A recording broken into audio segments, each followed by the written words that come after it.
We wanted to create a safe, welcoming space for older adults that could reach out, feel heard, and know that they're not alone.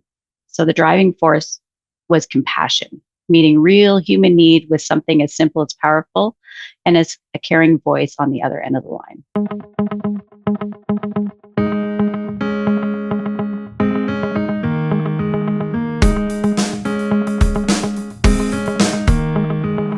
Welcome back to the Aging Vibrantly podcast. I'm Rayanne Rideout, the host of the show, where we amplify the voices of seniors and leaders in the field of aging who impart their expertise and wisdom to enhance our understanding of aging issues and ways of living a safe and fulfilling life with respect and dignity.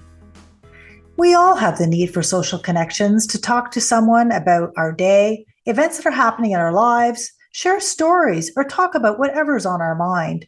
Social connections, how we relate to and interact with others, are important for all ages, but particularly for older adults.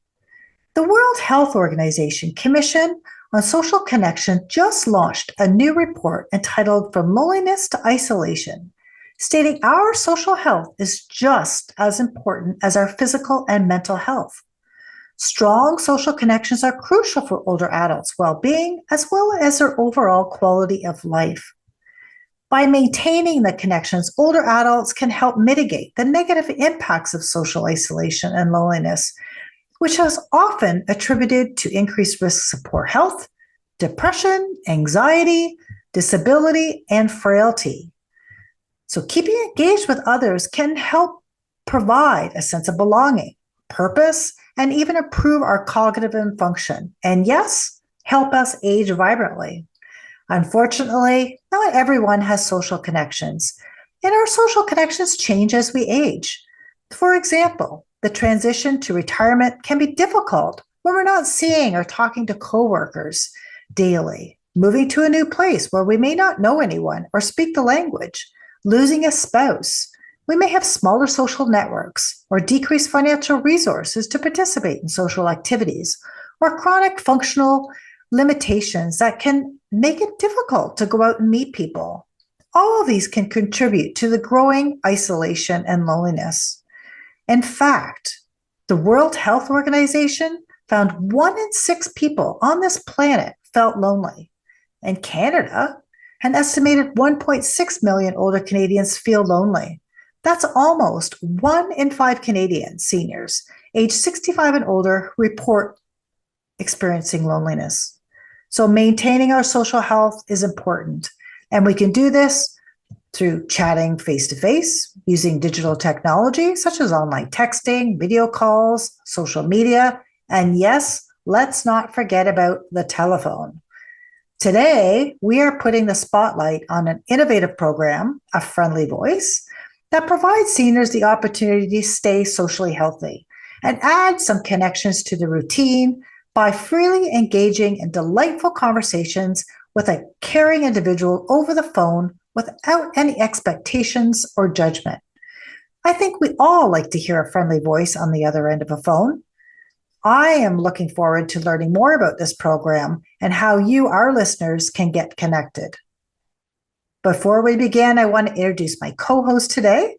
And if you've been listening or viewing our previous podcast, you'll know that we always invite a member of our podcast advisory committee to co-host an episode. I have the great pleasure of introducing my co-host, Sherry Baker, who is not only a member of our committee, but was a previous executive director of the British Columbia Association of Community Response Networks, and is now an independent consultant providing one-to-one support to seniors and organizations. So Sherry, thank you for joining me today. So let's welcome and introduce our guest, France Connor, who is the manager of A Friendly Voice from the Rural Ottawa South Support Services. For the past 6 years, she has been managing a large team of trained volunteers, ensuring empathy, active listening, and cultural sensitivity, all while maintaining quality standards and fostering a supportive environment for both the callers and volunteers. France, we appreciate you taking the time to join us to inform our listeners about the Friendly Voice program. Thanks, Rianne. I'm so excited about being here today to talk about the Friendly Voice program. It's a wonderful program, And I can't wait to introduce you to France Connor. And she's going to be telling us about what it is and what it offers older adults and how they can access the program. So France, you're in just outside of Ottawa? Correct, just south of Ottawa. And I'd like you to tell us a little bit more about the Friendly Voice program and why it exists and how people can access it. Of course.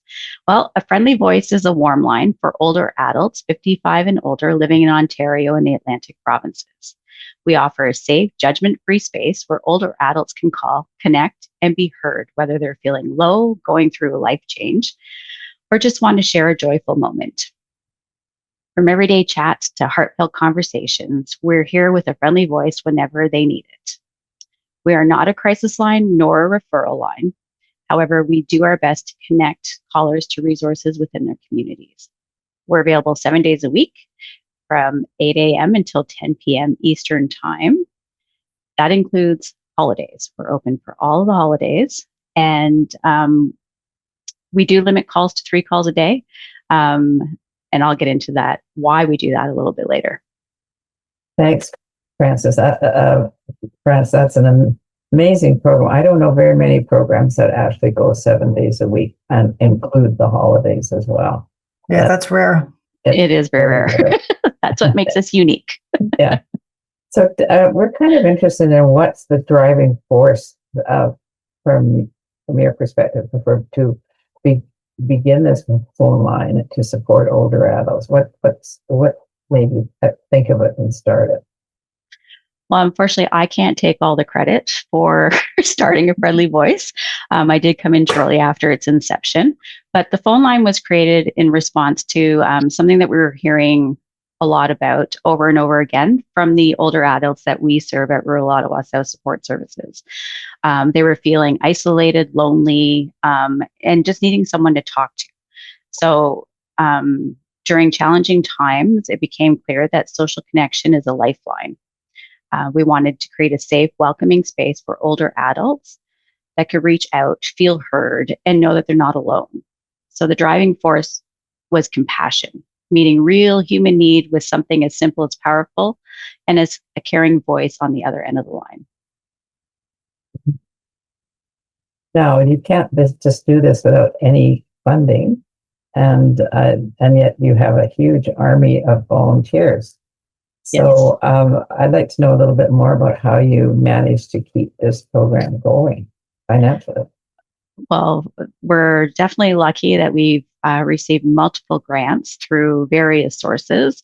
So at first, what allowed us to get started was a grant through the Ontario Trillium Foundation.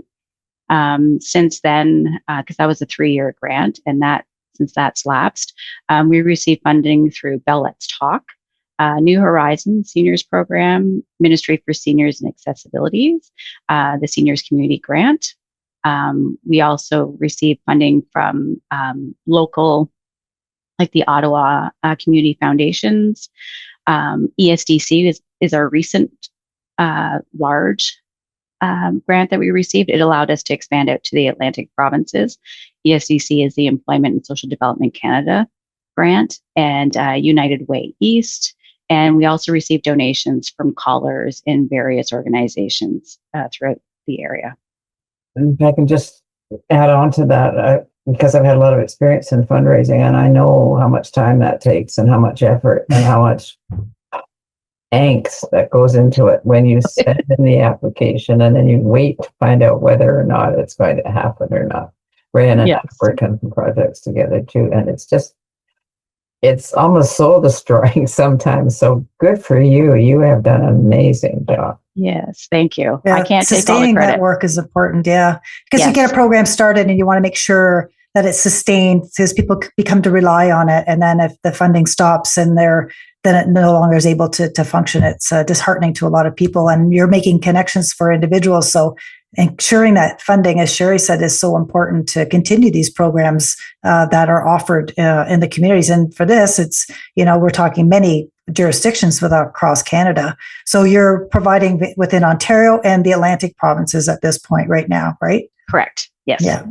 So you mentioned, France, about the loneliness and isolation, and we know that that's an ongoing concern. And I mentioned previously in my introduction about the increase, like 1 in 5 older adults Canadians are feeling isolated and lonely.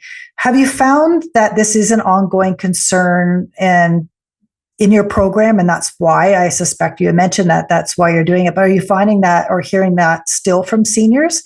I know that there's so many issues that arise for seniors that creates loneliness around maybe a loss of a loved one, or transition from retirement itself can create loneliness because you're not connected with people that you saw every day. So maybe you could speak to that a little bit. Absolutely. It's both ongoing and it's growing. Loneliness and isolation among older adults has been a long-standing issue.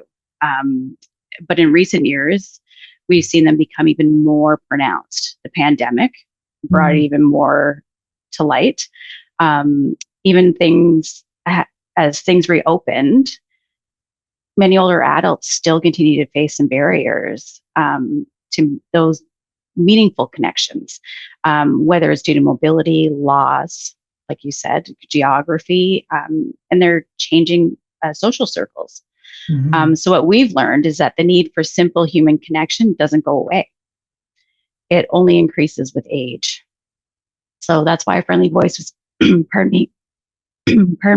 was created to meet that need. And the response we received confirms just how vital and timely the support is.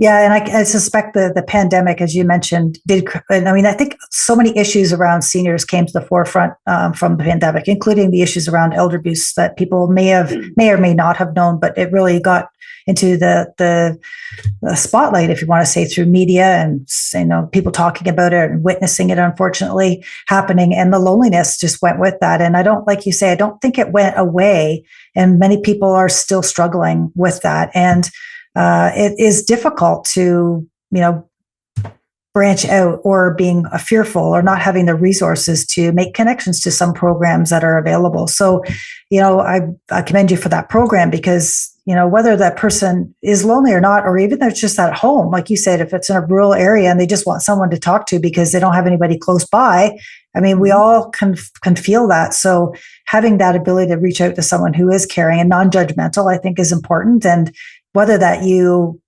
don't know that person in an intimate kind of way, that that close connection, but still having a listening ear can really help someone through their day, whether they're dealing with, some emotional anxiety, or dealing with some, past events that have sort of arisen that they just need someone to talk to. And it's free is the other piece that people should need to know about, that there's no cost associated to this, which is even a more benefit, as Sherry's talking to funding, to keeping this going, so people don't have a cost to accessing some of these programs.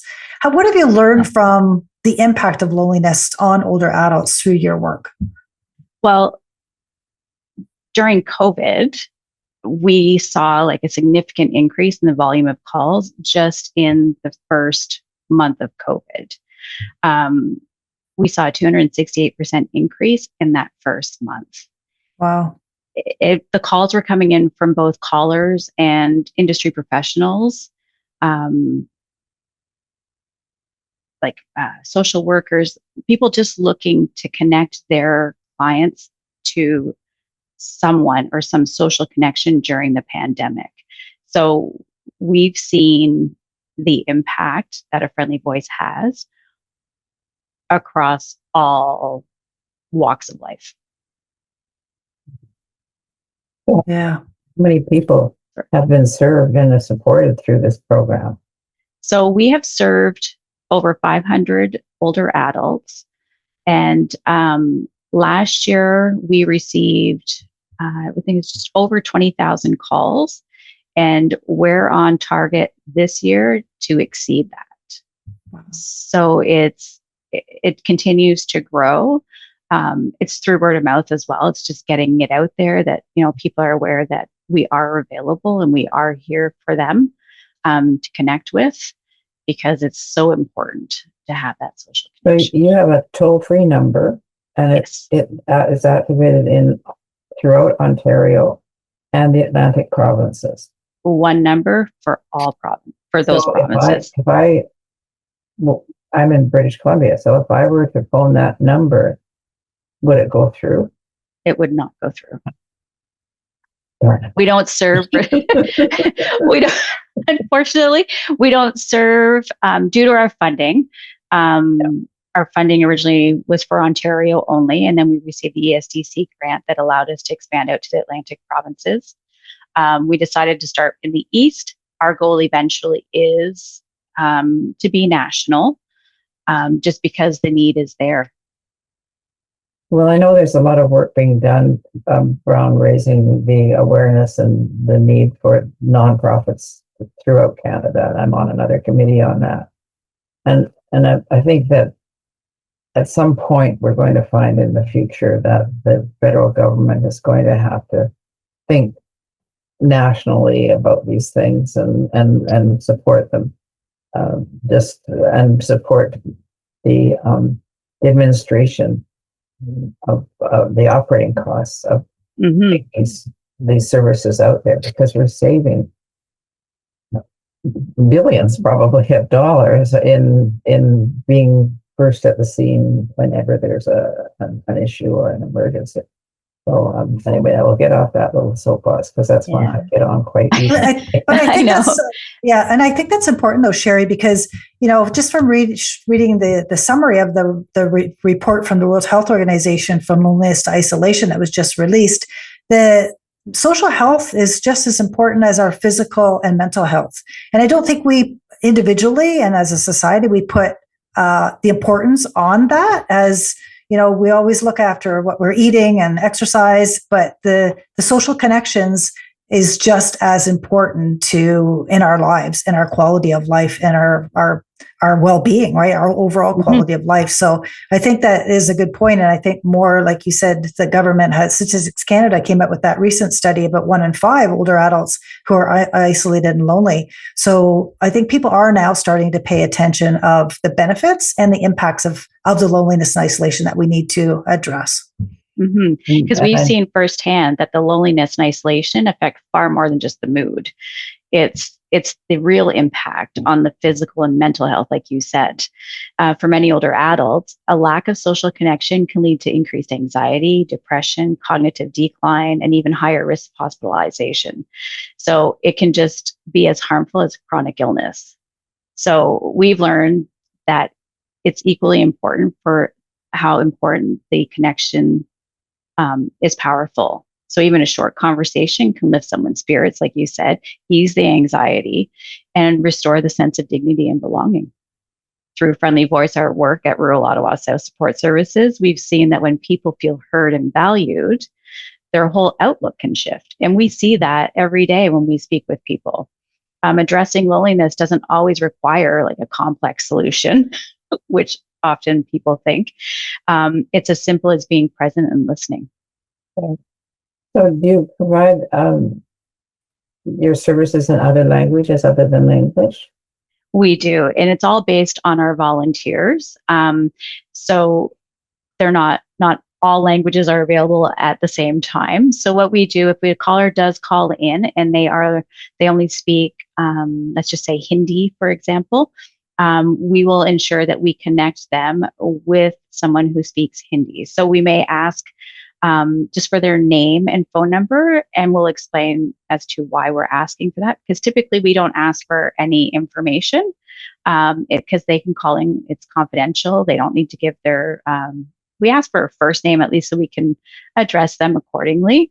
It's nice to have that. It adds a personal touch, but they don't have to give last name, phone numbers, or, we like to know where they're located. It kind of gives us an idea and it kind of helps enhance the conversations at times.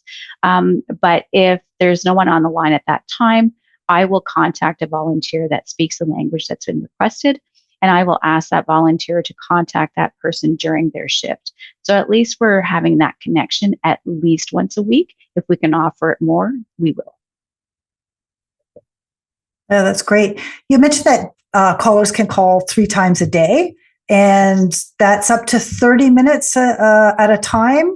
Yes. And, I can imagine that makes a big difference in people's lives. And I suspect not everybody calls 3 times a day, but if for those who do need that support and want that connection, having that there could be a lifeline for individuals, for some people.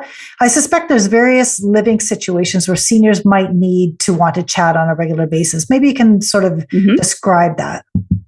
Yes. So just to get back to your 3 calls a day and 30 minutes, the reason why we do that is someone that is truly lonely and isolated, it really helps to break up their day. So we often say 1 call in the morning, 1 call in the afternoon, and 1 call in the evening. That allows them the opportunity to connect with multiple people. So it increases their social circle, per se, because we have repeat callers and friendships are developed. Some of us even consider us family. So our callers do. So it helps them engage with multiple people. That way, if it's not just one person, the same person every time, and that volunteer ends up leaving, now that caller is experiencing a loss. And we don't want that. So we want to encourage them to increase their circle to socially and connect with multiple people. I'm just saying, so the program can really help fuel. It could be a fun call where people feel more respected and enjoyable, supported, as you were just talking about. Someone's listening to them, right? So they feel valued, and that meaningful interaction is, like you just said, and because somebody may not have that opportunity to, just share something fun that just happened yesterday or an hour ago or whatever it might be that they want to share with somebody that they don't have someone to talk to, right? Yes, or a grandbaby, or like anything and everything. And we even notice our conversations, because our volunteers are on a weekly basis. They may talk about, the volunteer may even talk about, attending an upcoming wedding or a family barbecue or something. The next week, the caller will remember and ask, so how did the wedding go? Or how was the barbecue? And the conversations continue and evolve from there. Now, that's not to say that, we're going to connect with everyone, because in our everyday life, there's people we connect with and people we don't connect with. So I think that's what's fun with the diversity of our volunteers. They're bound to connect with someone on a different level, as opposed to that, just the weather conversation. Right. So it does allow that. That's excellent. One example when I was preparing for this, was one of the older adults connected regularly with one of the volunteers and just asked, what did you have for breakfast today? And they did it every day. Every day. It was a contact. And I can imagine that older adult had been a caring parent or grandparent, and just liked and wanted to continue to look after people, and how they were by themselves. So I thought it was a great example. We have people that phone a friendly voice that even live with their older adults, children, but they're busy at work, or they might live in a retirement residence, but still feel alone. Even though there's people around, it doesn't mean that they're interacting or connecting with people. So that's the social isolation. So that's why a friendly voice is there. Everyone should have a phone. I think everyone has a phone. So we keep it very simple, very easy to access. It's a 1-800 number, the toll-free number, 855 number, but it's free to everyone and it's easy to access. They don't need to have a computer. It's not virtual. It's a call. So what we do when we're working with older adults is we try and make sure that they do not interact spontaneously with people who may take advantage of it. Mm-hmm. So I think it's obvious that there would be a hesitation to phone a number, and you don't know who's on the other end, and you don't know whether they might start taking advantage of you in some way.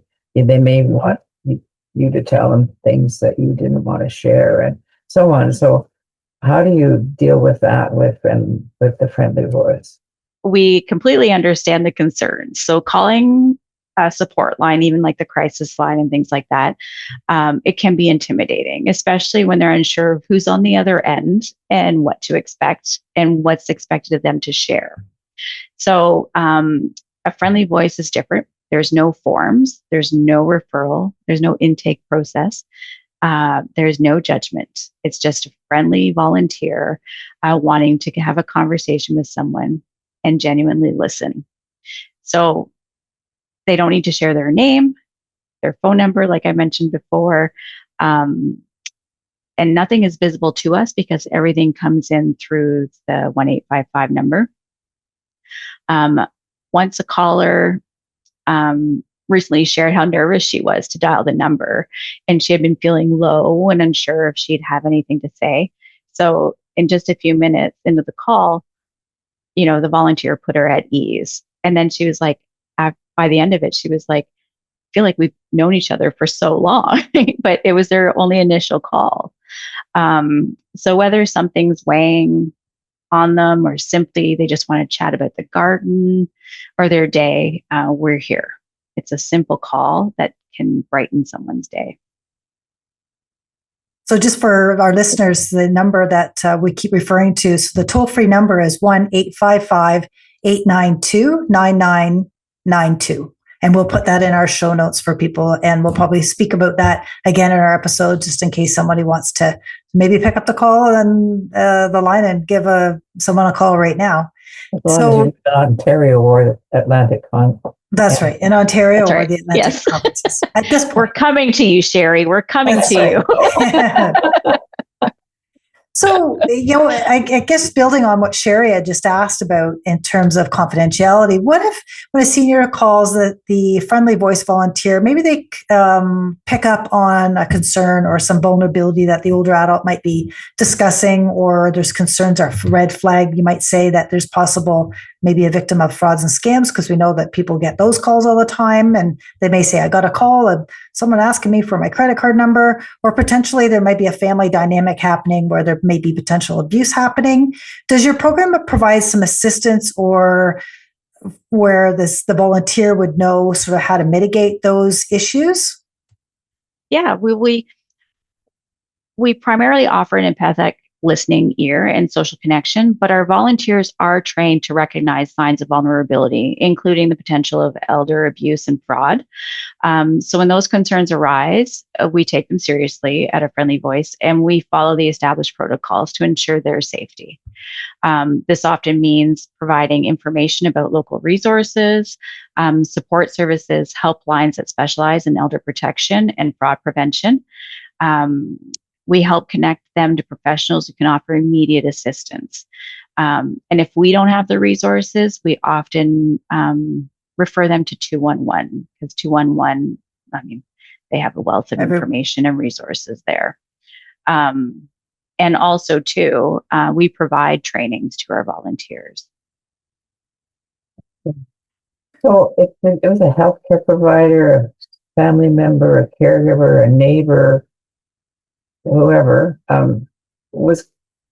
realized that there was an older adult in their life who could really benefit from having a friendly voice, how would they refer these people to your program? We simply just say, share the phone number.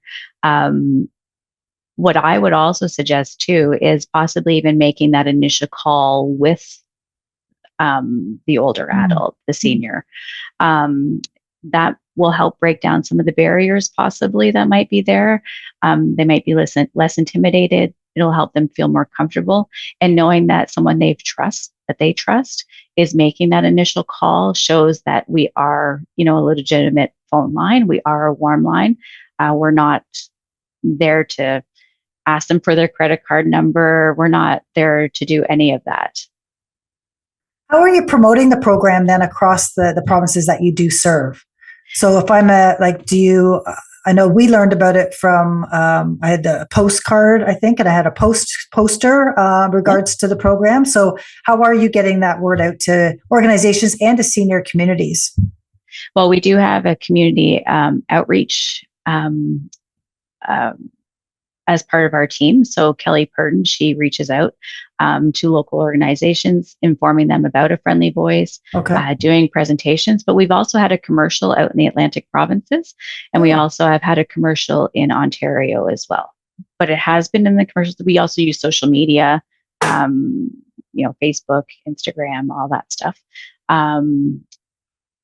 That's how we promote it. Oh, that's great. And through word of mouth. Yes. Yeah. I think that's a big factor in terms of getting seniors talking to another senior. And it's like, especially when they know they can trust it. And it's a legitimate organization, that's very helpful. Yes. So, as we were just talking about, many programs rely on volunteers to maintain and support their programs for older adults. And as the Friendly Voice also does the same.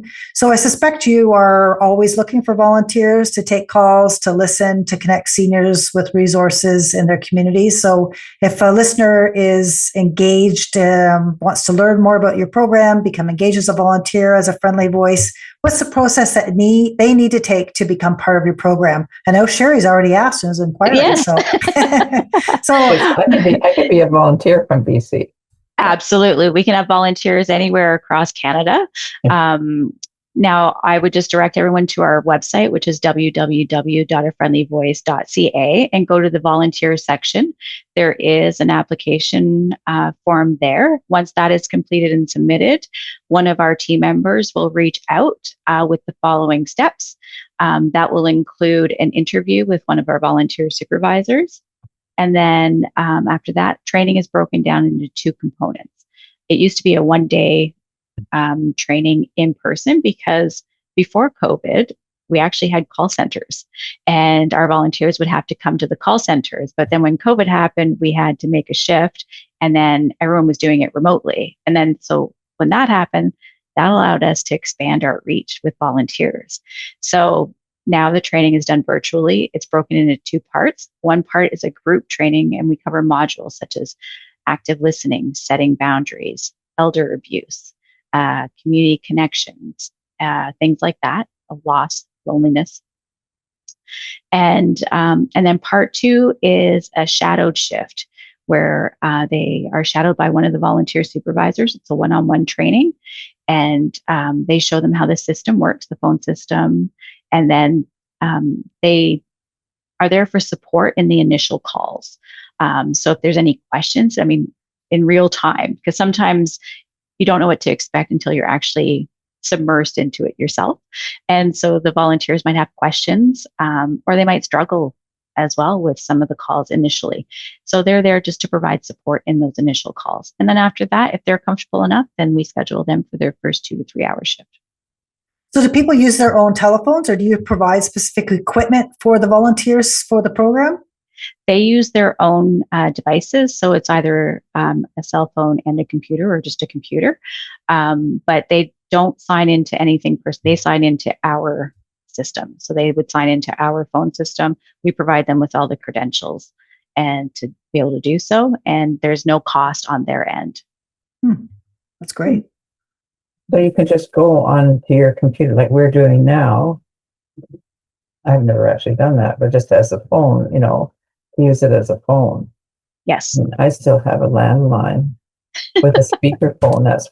That's me. Yes. So unfortunately, our system does not work with the landline because it is done over internet, like the white. So it's as long as they have a computer or a cell phone, an internet connection, they can be a volunteer. I think so many people are moving that way too, right? Either they have the landline and a cell phone, or they have, the computers or iPads and all these, different technologies. And I think, sometimes people forget about, just using the phone to talk to people. We have other digital technology now, as you mentioned, social media, texting, Facebook with FaceTime and all these other, which is great for connections, but sometimes we just forget. I'll remind my children that, just pick up the phone and call. It's like, oh no, it's easier just to text. And I'm like, well, just call. So, it's nice to, you say get back to sort of some of the basics, because I think sometimes it's quicker to text, but you don't get the emotional connection and the Exactly. feeling and the vibe from a text, right? And an emoji. It's so much different than the contact, the voice contact Yes. when we have these conversations. Well, I think there's a lot of older adults who are dragging into it. Like, I did my very, very first Uber yesterday. I was quite proud of myself. I actually figured it out. But people, I'm 86, so people who are my age and older, many of them they're doing emails, and they've got computers and they've got tablets and cell phones, and so they're not. Most of the ones that I know are not certainly doing the full range of services that you can get on those devices. Some are still doing the messaging, but texting, but a lot of us are not. I do it, but I don't particularly enjoy it. So, those are things that when you're dealing with that demographic, I think you have actually taken those issues into account, because they can use their own phone. They don't have to do it on the telephone, on the computer. Correct. They can use their own landline. And we keep it very simple. Yeah. We're actually changing our database because we do keep short logs just for liability reasons, and for data, for metrics as well, when we're doing our grant applications, our proposals. Everything is very simple. We try to keep it as simple as possible, because we have volunteers from 18 up to, I think, 83 years old. So it's, people that aren't used to technology. That's why we want to make it accessible for volunteers and make it very, very, very simple.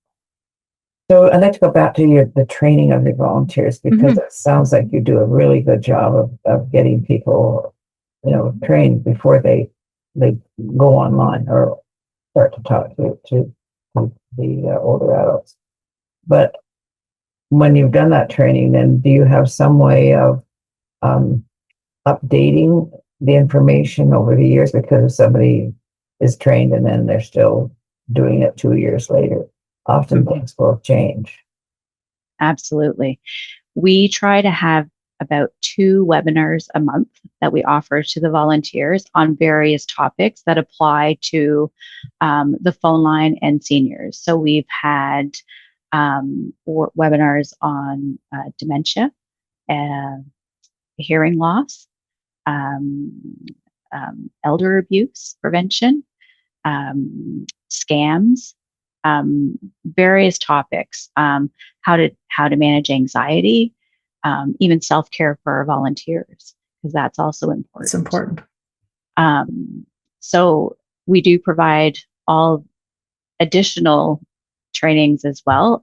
We've also had a presentation from the LGBTQS plus community. And I think our volunteers really appreciated that one, because I think a lot of people just had misinformation.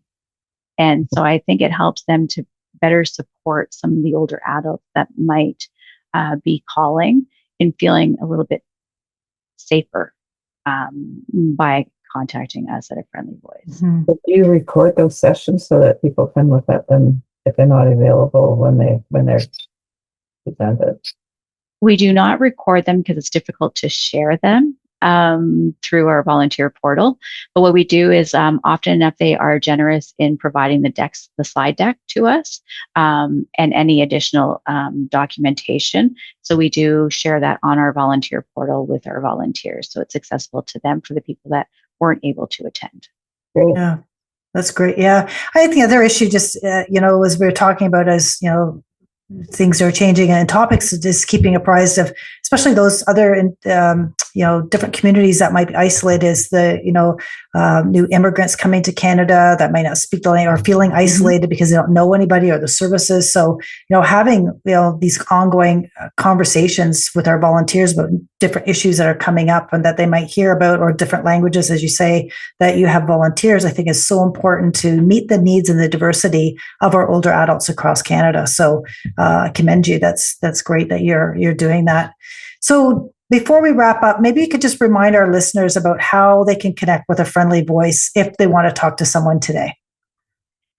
Very easy. Again, like I say, it's very simple. Just pick up the phone and dial 1-855-892-9992. And our friendly volunteers are waiting to take their call.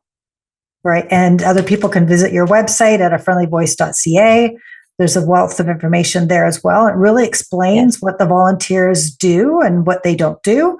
And if you're interested in volunteering, you can sign up on the website as well. So I encourage everyone to have a look at that.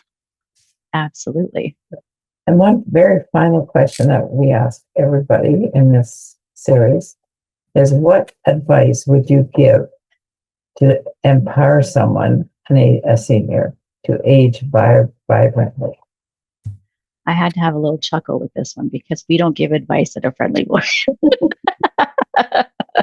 So, but if I had it's a suggestion. Yes, I know. So if I had to give one suggestion, it would be to stay socially connected. Isolation is harmful to your health, like mentioned earlier. So nurture those relationships and the friendships you have with your family, neighbors, friends in clubs, and volunteer. Stay active. Sharing your wisdom gives purpose and boosts your well-being. Great. That's great advice.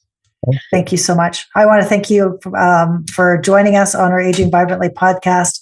I know our listeners are going to learn so much more about, even isolation and loneliness and the impacts, but also the program that's there and available for them to keep connected, to not even maybe know about this. And hopefully they can, if their listeners aren't going to use it, to pass this information on to someone that they do know, maybe in their family or their community, that could benefit from this. So thank you, Sherry, for co-hosting again. It was lovely doing this with you again.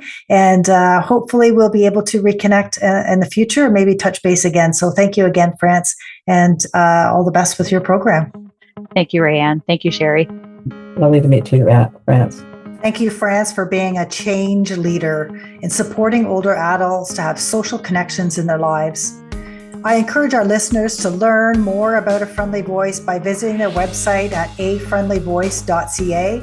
And if you or someone you know is struggling with loneliness or simply looking to stay socially healthy and add some connections to the routine, have an empathetic ear, and engage in a delightful conversation, I encourage you to call A Friendly Voice at their toll-free number at 1-855-892-9992. To find more information about A Friendly Voice and links to resources mentioned in today's episode, please visit our show notes.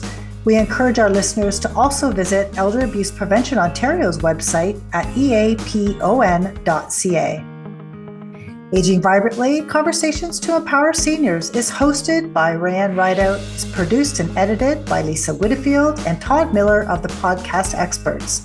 The original music is produced by Red Path Audio. We want to thank Health Age Canada for their financial support to produce this season's Aging Vibrantly podcast. Remember, please rate, review, and subscribe to the Aging Vibrantly podcast wherever you get your podcasts. If you prefer to watch our interviews, full episodes are available on Elder Abuse Prevention Ontario's YouTube channel. Be sure to check us out. Until next time, stay vibrant.